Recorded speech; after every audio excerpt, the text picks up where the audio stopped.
Yeah, it's probably difficult to identify what our biggest challenge is. One of the things with Prader-Willi is, as I kind of mentioned, it affects a lot of different areas, and they're not always visible up front. So for example, when he first comes out, low tone is a huge issue. So it's kind of ironic, but kids when they're born with Prader-Willi actually can't eat. And so you're trying as hard as you can to actually get food into them. They're just literally too weak to eat. And then as you go forward, at some point, and typically that's between 2 and 6 years, it kind of switches, and then they're eating all the time and you're trying to stop them. So it's kind of one of the ironic natures of it. I think one of my biggest challenges when he was an infant was breastfeeding. The nurses told me that it would be impossible to breastfeed.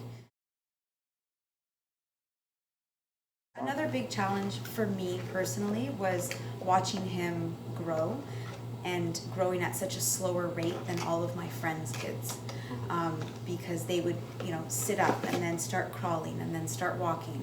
And Dante was so delayed that he didn't reach his milestones until double the age of what we would expect.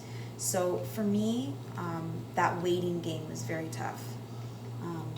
But when he did, on the other hand, when he did accomplish his goals, it was such a huge celebration. So Dante's diet typically consists of 70% of the calories that a regular child would consume for his age.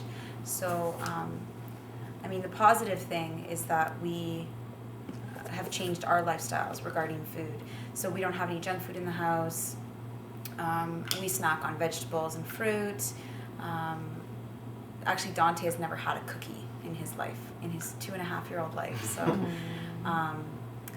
he eats actually very well, and we don't feel like we deprive him of food because his body requires less than the average child. So he sticks to that diet, and I think the challenge with sticking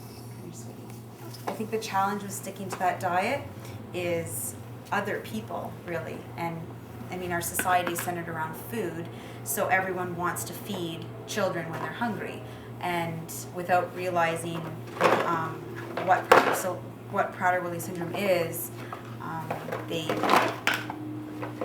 tend to just see a hungry child who wants food, and so everyone wants to feed him.